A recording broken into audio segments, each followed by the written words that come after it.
What's up everyone on the internet? Thank you for making this video party. I'm so excited to upload this one for you guys because for this video we're going to take a look at my favorite Marvel movie of all time, and that would be Logan. Okay, before we go any further, I just want to say, man, does it feel good to finally get a haircut. I didn't go to any barbershops. I actually had my dad do it, who's been teaching me on how to cut my own hair. Also, my dad's not a barber, he's self-taught, and I gotta say, he did a really great job. Anyway, where were we again? Oh yeah, Logan's better than the Avengers. There. I said it. Probably gonna get a lot of heat for saying something so blasphemous, but hey, I've always liked the X-Men more than the Avengers. But anyway, Logan was released back in March 2017, and the story set in a new timeline that was set after X-Men Days of Future Past.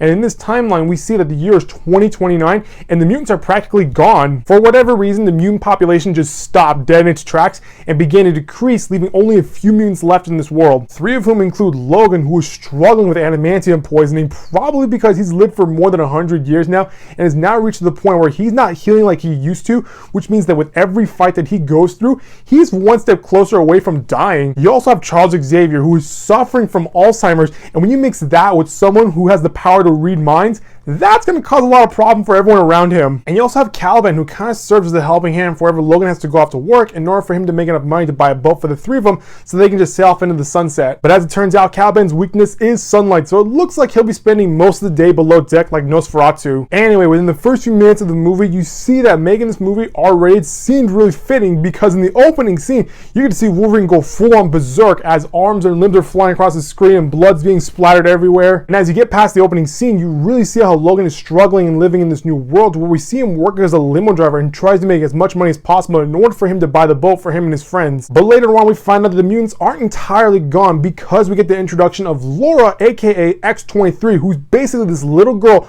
with Wolverine's powers.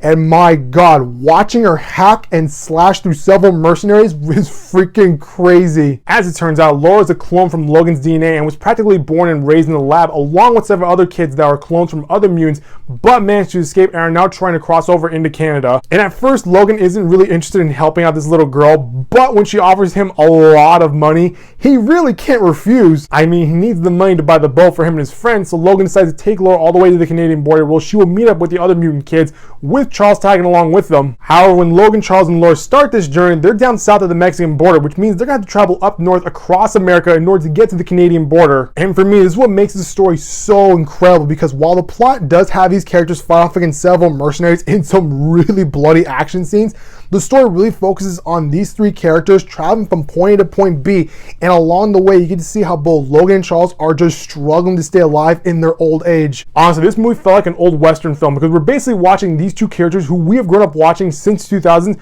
go on a cross-country journey with each other as they gather enough strength to do one last good thing before they die. Not gonna lie, there are several moments in the movie where I teared up a bit, because if you grew up watching the X-Men movies, you really grow attached to characters like Wolverine and Professor X, and looking back to where we first met them in the first X-Men movie to where we leave them off in Logan, honestly, I felt like this is where the X-Men franchise should have ended. I mean, the closing scene of the movie kind of tells you that this is the end of the X-Men. So I gotta give props to James Mangold for making this movie, because I remember hearing reports that the studio wanted to make this movie more comic book style, kind of like with what we got with the Wolverine, because in the first 2 acts of that movie, we get to see Logan go to Japan and then struggle with the fact that he's lost his healing ability.